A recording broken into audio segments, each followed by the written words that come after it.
This conference will now be recorded.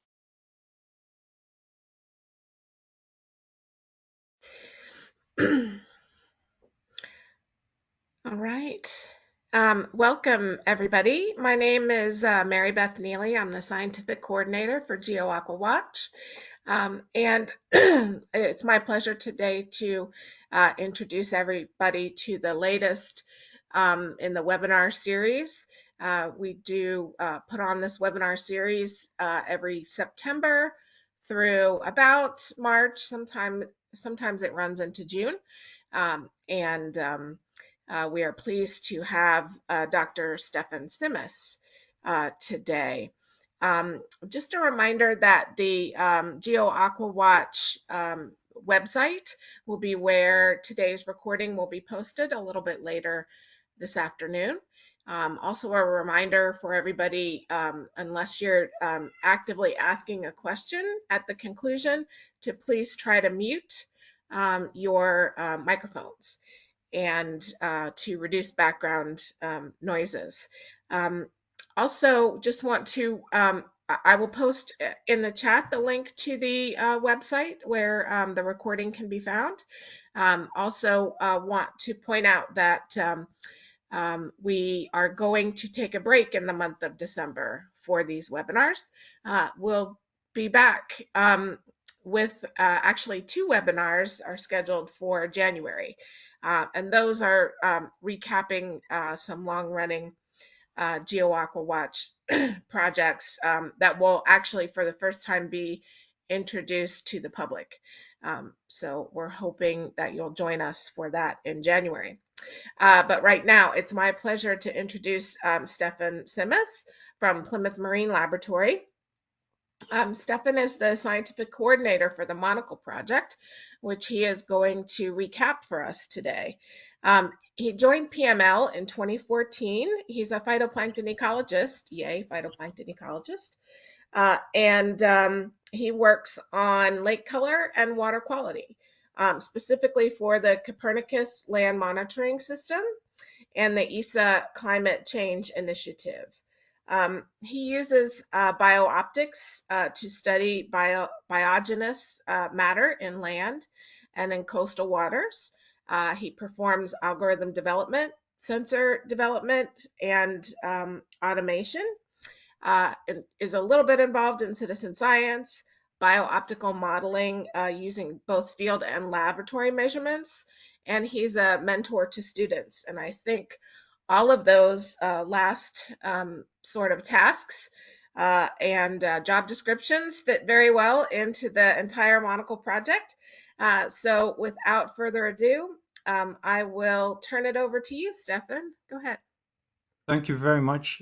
Before we start, don't take this as any pressure, but if some people want to turn their cameras on, it would be great to see some responses to what I might have to say. Otherwise, I'm very happy to speak to my screen. But yeah, please, if you want to join the crowd, that's very welcomed. So I'm speaking about the MONOCLE project. The MONOCLE project has been going on for about 4.5 years now, and we've just concluded it with our final meetings. I know that some of the people on the call today also joined, for example, our stakeholder meeting in June, so we'll see some familiar content. But this is really intended as a final wrap up of, what has this project delivered that you can use in your future research, or what steps remain to be taken to make it useful. So I'll focus a little bit on the technologies involved, a bit about what new insights we get from the data we can gather, or that we've started to gather, and some views on the sustainability of these practices. So I hope to wrap that up in about half an hour. I haven't timed it, maybe 40 minutes max, but we should have time for questions and discussion at the end. As you see, there's a long list of people here on the title slide. Those are the people who've been sort of active throughout the project and still active at the end of it. We've also seen a number of others come and go. So please, if you have any follow-up questions, I will try my best to also connect you to the right people involved, because this was a broad effort across 12 organizations in Europe and Africa. So I want to start it with sort of the broad view. In this group, we know why we should do global monitoring of optically complex waters. It's where most of the action is happening in terms of water quality. And we also have already an understanding between us that one way or another we need to use satellite remote sensing to address the major water quality issues. We're building already on decades of research to make this happen. And we have nowadays operational space assets, so we can actually rely on the technology being available to us. But we also see that in these types of waters, uncertainties of both the physical and the biogeochemical products that we can produce and generate are still very poorly characterized. And that is because in situ data are mostly lacking to do a better job of that. That is particularly true in certain regions of the world, but perhaps also in certain water types. And it's worth further efforts. The result of that relatively, I should say, poor uncertainty characterization is that trust in these products and the uptake of the products in management remains rather limited. So if we turn our attention to what in situ data are key to solving this, well, the first thing is very obvious.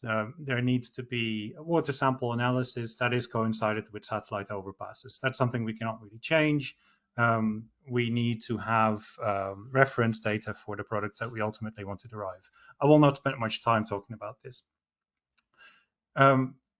We also need to ensure that what sampling is being done, whether that be from discrete water samples analyzed in the laboratory or with in situ sensors, is done from both onshore and out onto the open water, because that's the data we need to address the uncertainties related to land adjacency effects, bottom effects, and to cover the generally steep optical gradients that you observe near the coast.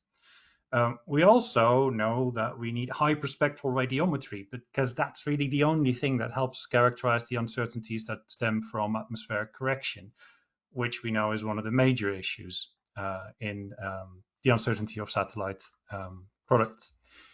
And finally, we cannot complete that picture without also knowing something about what happens in water, particularly how well the remote sensing estimate reflects the water column as a whole. So for that, we need some insight into the profiles, the stratification, for example, that might be active in some water bodies we see. And particularly, we would need reference measurements for vertical attenuation and temperature across the water column. So with those sort of objectives in mind, the MONOCLE project comes in responding to a call in 2017 and starting in 2018, aimed to lower the cost of in situ data collection for satellite validation. So this is really supposed to be in support of satellite water quality observation services. So what we do is we define this focus. We say the problem is most pressing in optically complex lakes and coastal water bodies. So that's where we'll try to focus our technology development and testing. We definitely need to include a focus on atmospheric and water radiometry to get a complete picture of where our methods are good or can be further improved. By our, I mean the satellite services community. And finally, we need to perhaps develop or further develop sensors and platforms to generate more and or better in situ reference data. All of this was sort of poured into the context of sustainability. It doesn't matter what we do if our recommendations or our products, our technological products, are obsolete by the end of the project. So we need to actually make sure that we do lower the capital and operational cost of deploying instruments. That is necessary to address some pressing data gaps that we see in certain regions. We need to make sure that data accessibility is good. That can be achieved by following the FAIR principles, adopting data standards from the OGC, for example. We need to make sure that data are being processed in near real time, because that gives us the best grasp on data quality, gives operators the most control over their systems and the most power to intervene when quality is negatively affected. And finally, we need to make sure that the community can grow through providing training materials that allow others to work with these instruments or services. And also we need to support broadly capacity building activities, so that the procedures can grow into new geographic territory, so to speak. So we have a dual focus in this project. in terms of technology. The first is on automation to lower the operational cost. And the second one is on participation. And you could broadly read that as using citizen science. Although I should stress, this project focuses on technology development rather than implementation in citizen science. We've done a little bit of the latter only. I'll start with one example of a technology that was developed just to illustrate how important it is to look at the micro scale. Specifically within that first kilometer from shore. So this is data collected by our colleagues at Vito in Belgium, and they took it upon themselves to further develop the development of the use of relatively low-cost drones from mass-producing manufacturers such as the DJI Phantom 4 drone that you see here, attaching a relevant payload for water quality monitoring, also trying to see how far they can get without specific cameras on board, and developing the whole workflow from training a pilot to set a flight path that is useful for water quality monitoring, to collecting the data, to uploading the data to a service that then takes care of geometric corrections, atmospheric corrections, and producing reflectance and chlorophyll and turbidity products. So you just see in this example where they actually had 6 flights over the course of the day. That, of course, there's an estuary in the Netherlands. There's enormous variability throughout the day in terms of the turbidity in the graphs at the top, just because of the tides, the river dynamics, and all this is happening within that first probably 400 or 500 meters from the shore.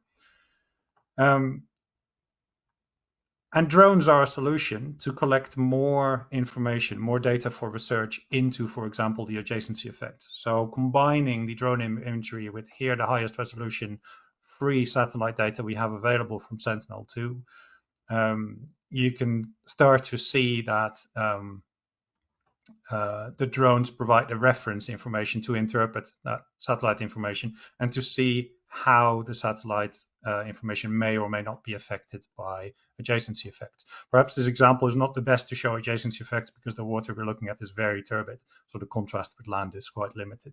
But in principle, we very much like to see more drones deployed to collect transect data from coasts to reach that open water for a reference measurement with a medium resolution satellite image, and to look at the data quality from combined land and water sensors such as MSI. So that's just as an opening. This is how they've built the data flow. Well, I've already described this. So it starts from the raw data collection. The training element is not included here, but there's basically a framework of data control that sits partly in the cloud for the image processing. And then finally, the user accesses the data that is collected after all the processing through a GeoServer instance. Moving on to introducing the automated radiometry systems that we've developed. These have the main benefit that they can capture every satellite overpass. And in addition, capture information about the optical properties of a water body under cloud as well. But these systems are obviously needed to dramatically increase the number of match-up validation analysis we can do, comparative analysis of the quality, the performance of atmospheric correction routines for satellites. And we've focused our attention on a few different approaches. The first one, the WISP station, and later followed on by prototypes of a mobile version of this instrument by Water Insight, is probably already known to many of you. It's a standalone application powered by a solar panel, and there's a backend doing data processing with the user only really needing to pull the data from their API to get the reflectance or interpreted water quality products. And it's ideally suited for offshore platforms to do satellite calibration and validation. It's hyperspectral, so you can simulate most satellite sensors. It could also be stationed nearer to shore, and then we can investigate how atmospheric conditions influence the quality of atmospheric correction near land, for example. Quite a few of these systems are deployed around the world at the moment, and a new development has been mostly towards this mobile system. Taking a slightly different approach, the solar tracking radiometry platform is not a new sensor. It is only a platform that supports sensors to point the right way while they are stationed on a moving platform, such as a ship or perhaps a buoy. Here, the focus was really on taking off-the-shelf components to build the control system as cheap as possible, well, as cheap as useful. So for about 5,000 euros, you could build your own control system, use the open source software that we've developed, and implement this in the field using a range of sensors. The TRIOS sensors you see here are supported out of the box, but the software can be extended to others if you would wish to do so. We also supply this for people who don't have the capacity to build them themselves. So then we include the build cost and a bit of support. And here again, there's a backend taking in the data in near real time, doing the processing using various algorithms that I will show in a moment. Last but not least, to look at the atmospheric composition, many of us will be familiar with the Aeronet stations, which look at the atmospheric transmission. This is an instrument that uses a shading pattern, as you can see on the top in the dome, across multiple optics, four optics leading to the same detector, so that there is always a direct signal from the sun, as well as a shaded signal. And by comparing those signals, we can derive what part of the downwelling light is diffuse and what part is direct downwelling. And that really helps us to see what the optical, to characterize optically the effect of the atmosphere on the light arriving at the water surface. And by combining this with the reflectance measurements from the first two instruments, we can start to look more closely into atmospheric correction performance. I'll show some examples of this now. Throughout the project, we did a number of deployments, including some collaboration with the CERTO project. So these focus on some coastal and near coastal areas. So this is offshore from where our lab is in Plymouth in the United Kingdom. We've got one on a tourist boat in the Tagus estuary in Lisbon. We have some deployments very near the coast across the Western Channel, going from Plymouth to Roscoff. We would have had data in the middle as well, but we had a technical issue which we could not resolve because of COVID lockdowns. We were not allowed on the ship anymore. That was unfortunate at the time. We've done a number of crossings, many crossings over a month or so at Lake Balaton at the narrowest point. We used the data there to look at spatial versus temporal variability and adjacency effects again. And finally, there's a system deployed on a relatively small research vessel, not shown in the pictures here, in the Danube Delta across several lakes, including the Gazelle Sinor Lagoon, and some smaller lakes, and sometimes going out into the Black Sea. Just to give you a flavor of the optical diversity of those water bodies included in this data set, here's a few for a number of days of observations. So you can see it varies between the turquoise waters of Lake Balaton to the blue to green peaked reflectance in the Western Channel near the coast. Typical relatively turbid inland water spectra in the Tagus estuary with lots of organic matter influence, and very green phytoplankton dominated waters in the Danube Delta. So we're looking at trying to quantify some uncertainties that occur in atmospheric correction. So the first step here is we're not so interested in the absolute performance of the atmospheric correction here, but looking rather at the comparative skill. So that allows you to use quite a broad set of in situ reference sensors. They are all calibrated at the start of the year. And then there is a system of quality control checks based on spectral shape, for example, to make sure that we don't include garbage. I should say, with these automated systems, you expect to maybe retain 20% of the data you collect. The rest will be affected by poor illumination conditions, motion of the ship, etc., etc. So this automation of the processing is really important. Otherwise, we would spend all our time on this. Then if we look a bit closer, so you can see for the 510 nanometer bands, several algorithms perform in a reasonably linear fashion for the data in the Western Channel and Plymouth. WFR is the default algorithm that comes with all data, so that is not well suited for coastal operation. The other ones are comparable, and I should say, if you look at another region, there will be another one that comes out as best. So this is by no means a global picture. We can then look at the bias between the satellite and in situ reflectance observation and compare this to the atmospheric optical thickness observed with the hyperspectral pyranometer, and start to see that in this case, the K2RCC bias is correlated to atmospheric optical thickness. That is in essence not a great surprise, because we know that the thicker the atmosphere, the larger the error is likely to become. But you don't see this correlation as clearly in some of the other processes. So this looks like it might be an algorithmic effect, perhaps something to do with the training data set, and worth looking into a little bit further, which we are doing. So for example, the next step would be, are these specific types of aerosols that we can characterize using the hyperspectral AOT data. So that's to give you a flavor. We also look at new methodologies to interpret these data the data from these sensors. So apologies if you've heard this from me before, I'll keep it short.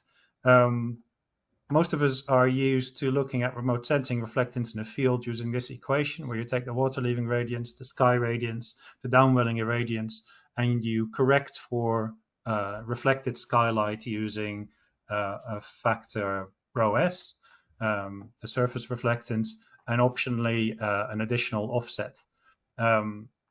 This is possible with a classic sort of 3 sensor system with the 3 sensors I described. But of course, now we have a sensor that can characterize the diffuse and direct downwelling irradiance. So we are using the 3C algorithm, or actually I think model is a better term for this approach, because it really does a reconstruction of these signals by fitting an atmospheric model and a water model to the data we collect. That model, very much developed by Philip, who I saw on the call, so questions to him, please, takes in a spectral component for the offset and a spectral component for both the diffuse and the specular downwelling irradiance. So you fit all these components within the model, and what we see is that if we replace the singular sensor, the single downwelling irradiance sensor from the classic 3 sensor approach, if we substitute it for the HSP sensor within the model, we get far more stable results over time when we're looking at a single body of water in a small area over 20-minute intervals.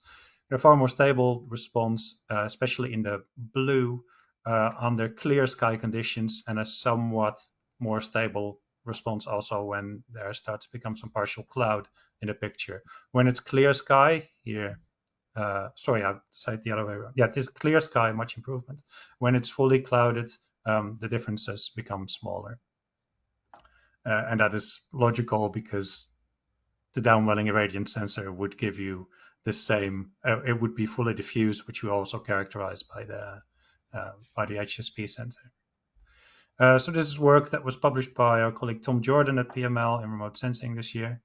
I advise you to look it up and consider whether such a substitution of a sensor into the classic systems might be something for you. Does that make sense, that slide? Next one. Sorry, I see that I have a rogue image in there, but never mind that. Taking a turn here to very low cost approaches. We've seen the drones, which are somewhat in the middle of the cost picture. Anybody could afford a drone, but to do it well, you want maybe some support from a research organization or a national monitoring agency. We've seen the automated systems, which are clearly in the domain of research organizations, maybe space agencies to support. And what we realized in this project is that everybody also has a fair amount of technology in their pocket, using a smartphone with a camera. A PhD student on the project, Olivier Burggraaf, spent 4 years looking at, say, a workflow to get the most out of those cameras in our phones. This first comparison is not using any add-ons, but using a careful calibration of the cameras in the phones that were used. What we do see is that after careful calibration, image corrections, the existing methodology in the hydrocolor app, sorry, that's disappeared behind the central figure there, can be improved further to generate rather reliable comparison between systems. So the overlaid image in the middle uses some reflectance spectra collected with the trial systems and the reflectance bands that could be determined from the smartphone camera, taking a picture of the water, the sky, and a photographer's gray card. So this is not even an expensive spectral on panel anymore. So the uncertainty is improved by about 10 times using this calibration, and the uncertainty for one smartphone is in the order of 2 to 8%, which is acceptable in our view. This is a continuation of the previous, so you can see here that the remote sensing reflectance derived from the phone camera compared to the WISP-3 handheld radiometer system compares even better when you look at band ratios, which is ultimately what many water quality algorithms are developed on.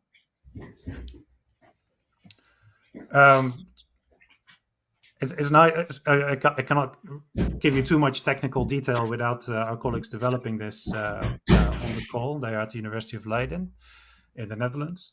What I can say is that hardware, sorry, I should introduce this further. So what we looked at is the performance with just the smartphone camera. What came next in Olivier's work was to develop a spectral polarimeter add-on for the smartphone. So this clips onto the camera, and the image that is now being collected is collected through a grating and collimator and two linear polarization filters. This allows you to interpret the light coming in through the slit, which you see there, and this is a picture taken from the phone. It's projected onto another part of the detector inside the phone. And this means that you see the strong response in the blue, green, and red channels, which the phone can detect. But basically, the distance from blue to red can be interpreted as the intensity across the light spectrum. So we now have a hyperspectral polarimeter within the observation capability of the phone. This is not from a phone, but from the, let's say, the parent instrument, the SPECS instrument. So what you get is the two polarization states of the radiance, and if you add those up, you end up with the original radiance in a perfect world using perfect calibrations. There are not yet many of these devices out in the field. We didn't manage to get that far in the project, but using one of the prototypes, the first results were already quite promising. So you see that in the top right, between the blue, the green, and the red response. This deviation, even though the shape is roughly similar to the reference measurement with a WISP, this may be due to the calibration and the algorithm used for the demodulation procedure. So that is ongoing work, and we do expect that to improve further. But even with this information from the blue to the red, we can already start to imagine what sort of applications we could directly derive from the smartphone-based technology.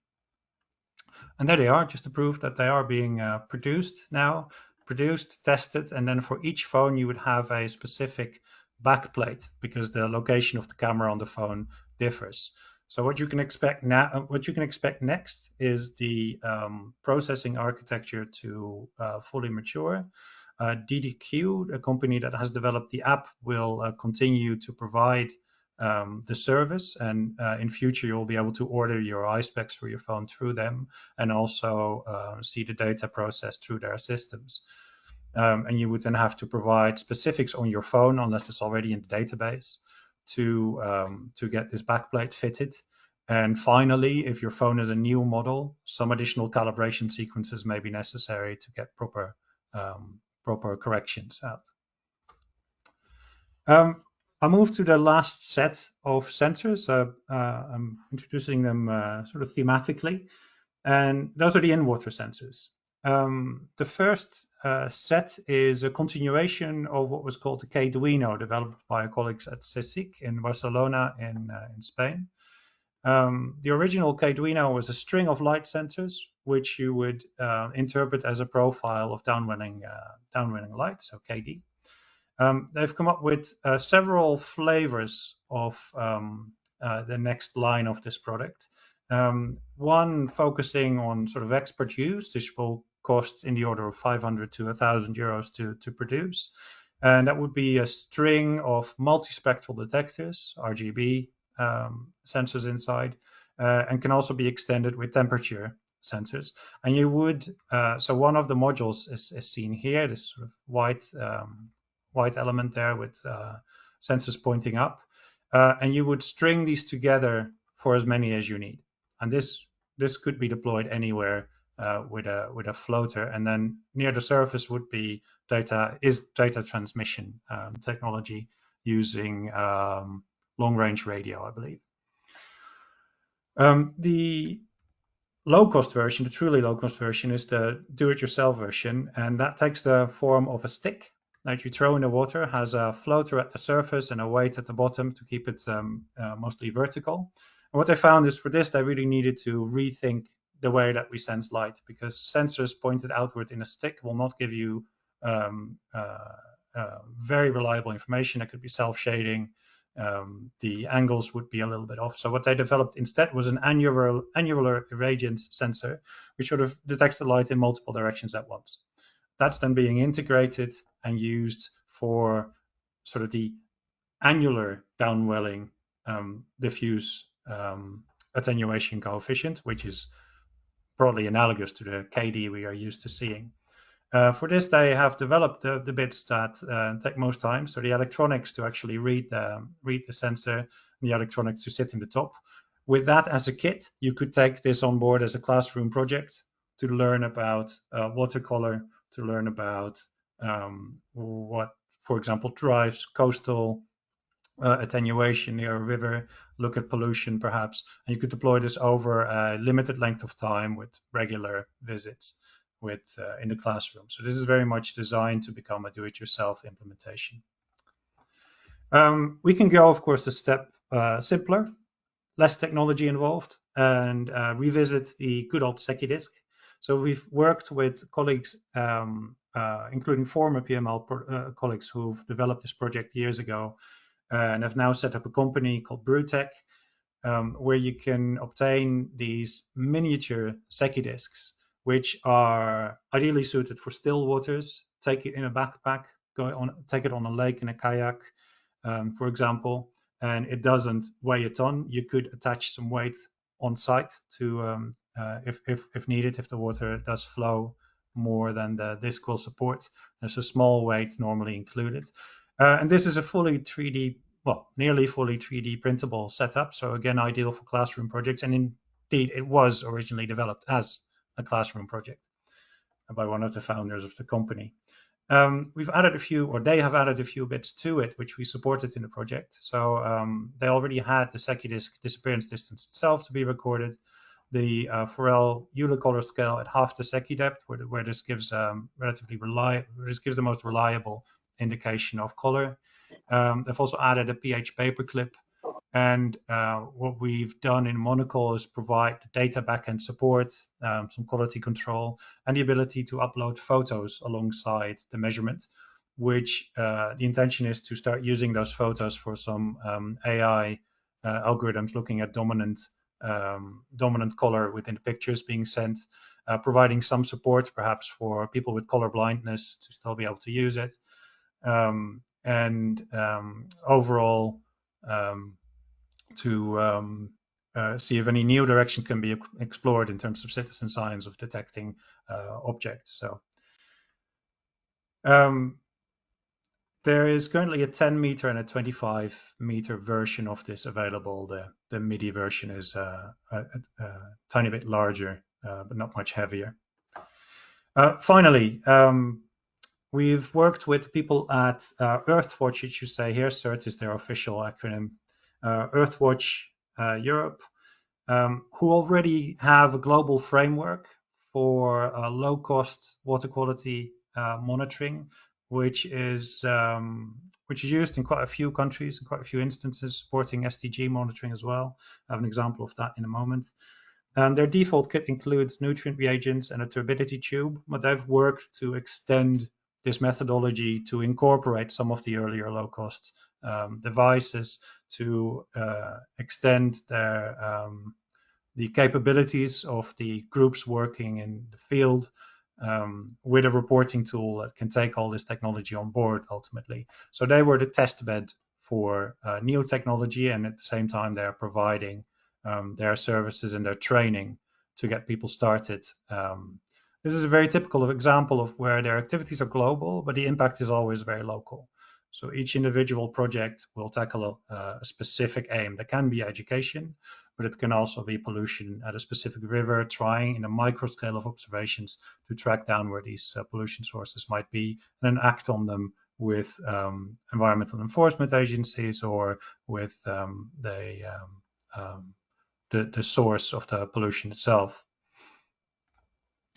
Coming back to cost, we did say we wanted to bring down the cost. So where do we sit in the end? Well, when we just started the project, we circulated a survey, and it was very well supported through AquaWatch instead. So we saw a big wave of answers coming through after the AquaWatch announcement. So thank you if you took the time to answer the survey in 2018. The results of the survey are all available through our community repository on Zenodo. If you can't find it, please drop me an email. What we saw in the survey is that if we consider that individuals need to buy their own equipment, it needs to be very cheap, preferably under 10 euros, definitely under 100 euros, rarely up to 250 euros. If the cost of the instrumentation is covered by another organization, then there's still a preference for it to be low cost, maybe up to 100. But there are more people who would say, well, then it could go up a bit more. Of course, it depends on whether one device can be shared by a larger group. So we just plot the results from especially the low to mid cost results of MONOCLE on there. See that, yes, we have managed to hit the sweet spot with most of the instrumentation. And hopefully this should go some way to convincing funders that, yes, we can start to work with these data in our future research programs. Just keeping an eye on the time. I think I have a little while left. I just want to show you this overview of the availability of each solution. MONOCLE was a research project, and we do have some outcomes that are already available at the end. Some require a bit more work, but I do encourage you to go to the website to find the contacts and talk to the individual developers if you have a distinct interest in developing any of them further. That is, in principle, very welcome. And we will be able to advise on whether there are already existing plans to do so. So I will not read through all of this, but you can see that, so for some, there are DIY options available. For some, part of the work you could prepare yourself, and part of it will be supported through the services that are being offered. And also, I want to show you the maturity of the data coming through these systems. So it has always been development of the technology alongside development of the data flows, so they can't get stuck on your laptop in future. And the data standards are generally the OGC standards, unless there was already a solution in place, for example, for the WISP data. To give you an example of how that data flow works, this is really just for the people among us who think about developing their own sensors in a similar fashion. And again, welcome to get in touch. Maybe we can support you through what we've already built up. If we just take an example of a few systems that use an completely open source software stack here, you would have the sensor and maybe the mobile phone application. At that point, all the metadata we want to ultimately expose are already provided. This is a very important part of the puzzle. There is no later instance of somebody going into the data set, into the database, and adding things like licensing. We're very clear that all of that needs to be clear, the purpose, the licensing, and the calibration traceability from the start. Otherwise, people like ourselves looking at validating remote sensing products will probably shy away from using the data. Also very important, although somewhat obvious, is the exact time and location so that we can work with the data in satellite matchup context. And we know that this can be an issue in data currently produced from national monitoring programs, where a station might be defined, but not where the sample was actually taken that day. So data are being sent to a backend that can take various forms. We make quite broad use of parse server, which is a really flexible backend. You can send anything there, photos, text, any data format. And only after that, we start to interpret it and pour it into a structured format, throwing away what can't be understood. So any garbage coming in will then be rejected. Once it's structured in an SQL database, we can launch our process of calibrations, quality control, monitoring, and even alerting users that something might be off. That links directly to GeoServer, so we have a number of layers already live. You can expect future versions, updates with additional fields to be added and documented. And user can then basically point their GIS software at GeoServer to read in the data. It's not much more complicated than that. And hopefully this will save a lot of operational expense doing processing individually. Most of the scripts, etc., are open source. So again, it can be developed further and copied over. As an example of how you would interact with the data, we like Python, so we developed a Python module. You would basically go to your command line, type pip install Monda, and the Monda package, still quite a young version at the moment, will be installed.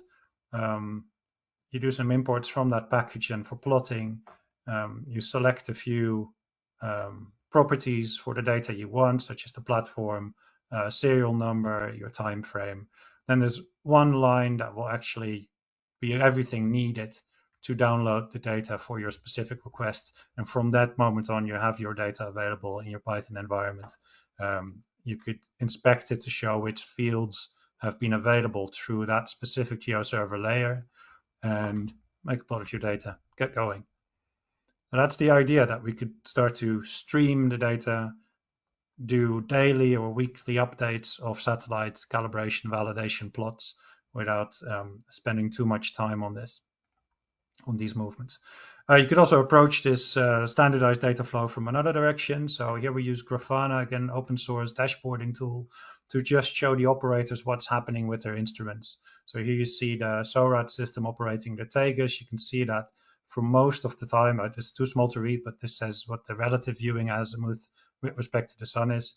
Most of the time that's near the green zone, so we could do further filtering on that. Ship speed and the total number of observations being collected by the few active systems, already over 500,000 here, and quite a few more systems are in the pipeline. Similarly, for the hyperspectral pyranometer, different deployments are shown here, the latest data points for a specific deployment, etc. And this is also a system on which you can build alerting services. So to wrap up what I've said about technology, and then I've got maybe 5 minutes left of some sustainability examples. I think we've shown a few new ways to look at the radiance coming from water and the atmosphere across multiple scales, across multiple devices from multiple user groups, ranging from the autonomous to using smartphones. And most of these observation methods we've managed to collect. Well, I should say there has been a focus on the validation of the autonomous platforms and the data they produce. We can do more for the low-cost devices, which took longer to develop.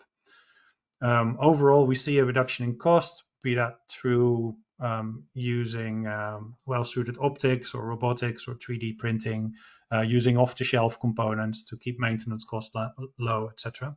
And as I just showed, the use of a fairly open and flexible data backend, which takes work out of our hands in future.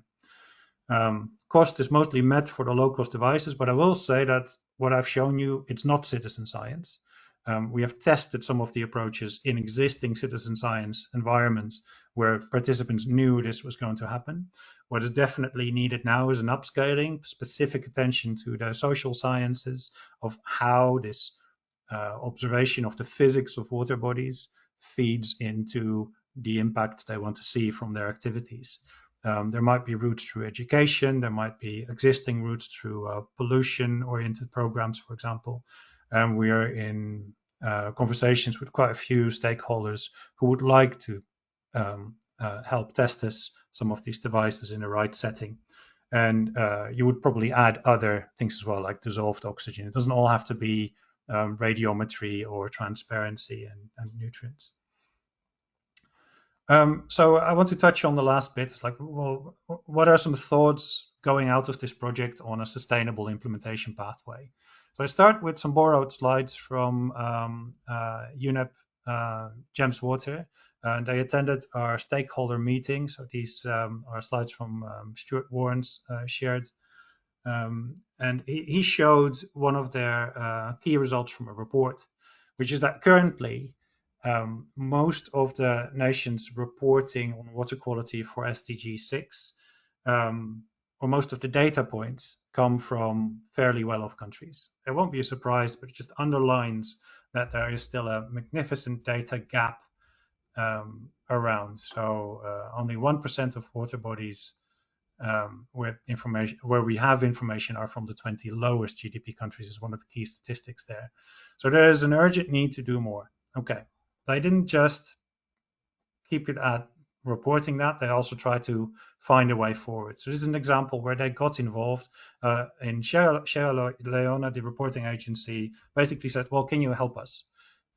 We want to do more. We need to be informed what a suitable technology is to get more data points to monitor our river network. So in this river basin, they have their standard observation points in black, and it was augmented with the work of citizen scientists.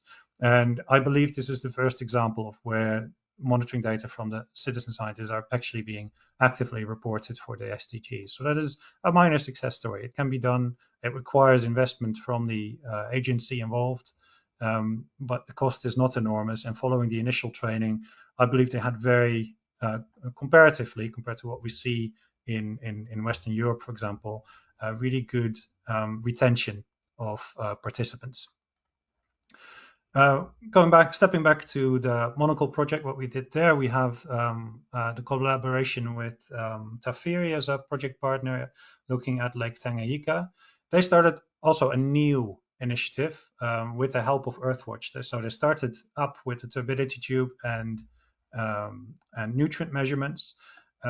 They then also helped investigate whether there was a relationship between turbidity and fecal coliform bacteria. So that was a laboratory measurements done at Tafiri, and then a study designed to see if turbidity can be used as a proxy in the lake. It's a very clear lake otherwise. And then they also tested the mini Secchi disk in the latter part of the project. And what they did was keep a close eye on how their user community experienced the participation and the testing and being part of the testing of new technologies. Finally, they also managed to deploy one of the WISP stations, that should say, in Lake Tanganyika towards the end of the project, and that's still going. So we do now also have, let's say, a high-end radiometric reference system in the area. So we can start to expand this study to using satellite observation and including that in capacity building. Just to highlight two results. The one at the top shows that yes, the concentration of coliform bacteria is linked to the higher classes of turbidity. So this is using a combination of laboratory measurements and measurements by citizen scientists. So that's quite promising, that people can basically quantify turbidity and say this might be another event where the water is not very suitable for some users. Another nice result is that they tested the nutrient sampling accuracy, which was above 70% for phosphate, and even in the order of 80 to 90 or beyond 90% for nitrates. So those are key results. As they were in close contact with their citizen science community and had followed this community from the start, they were also able to do some comparative analysis between citizen scientists, non-citizen scientists, so those are their own experts, of main motivations and their perspective. So what drove people to contribute? It's quite revealing, really, to show that the monetary compensation that they were offered as an incentive, without it, these people would be far less enthusiastic to consistently contribute.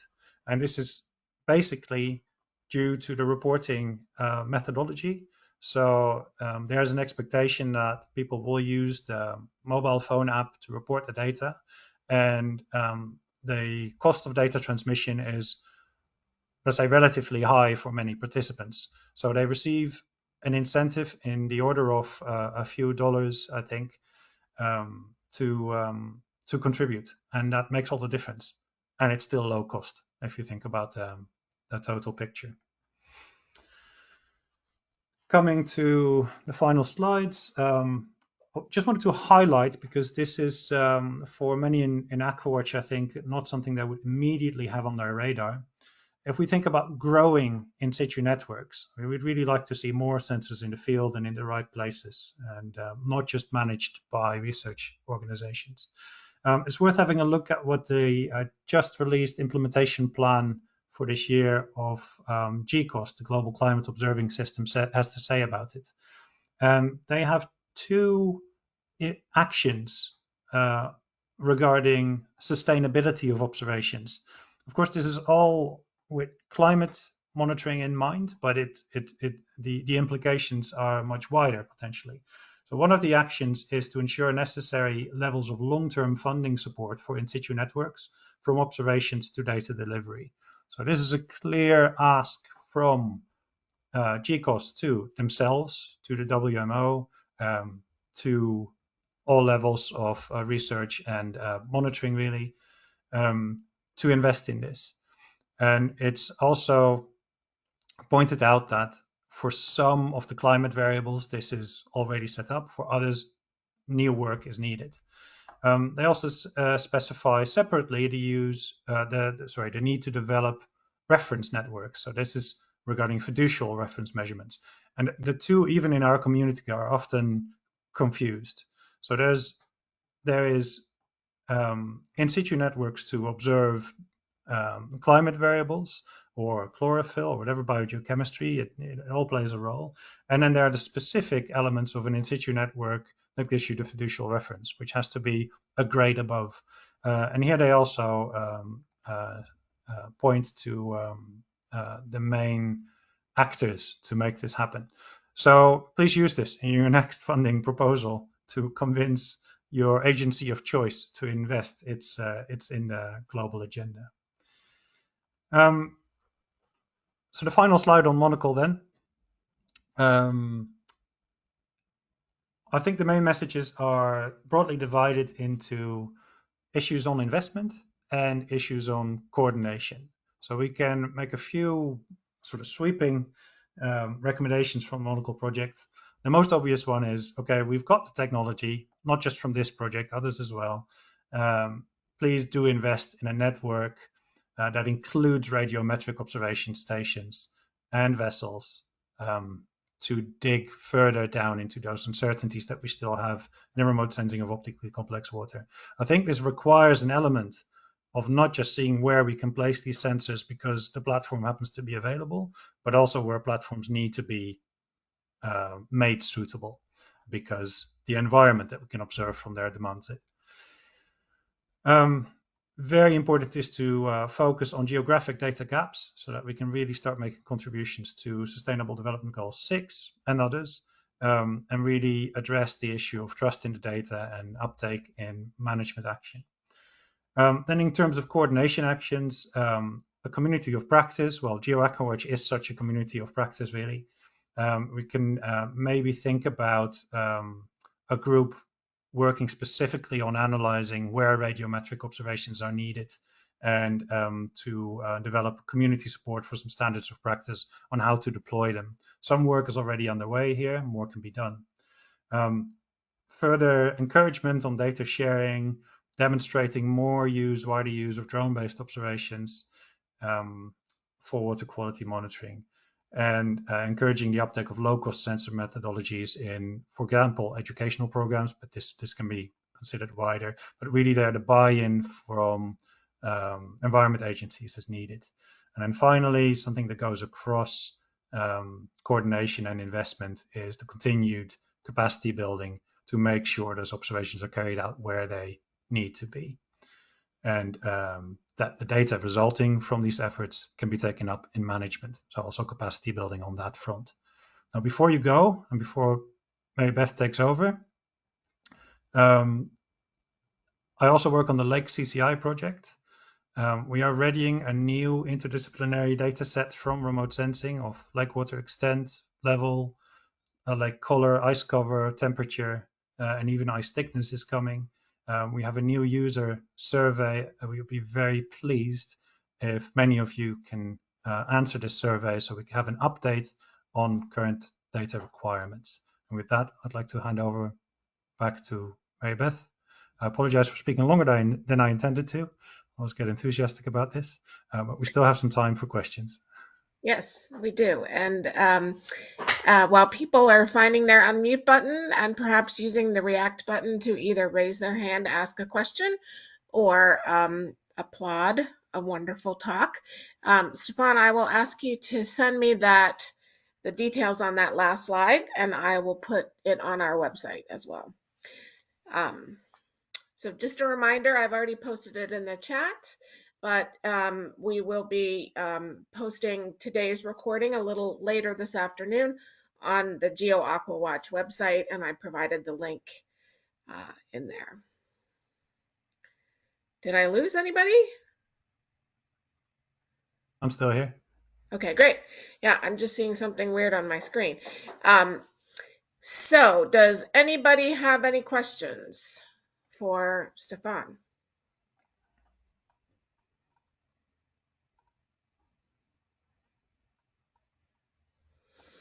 I will get you started.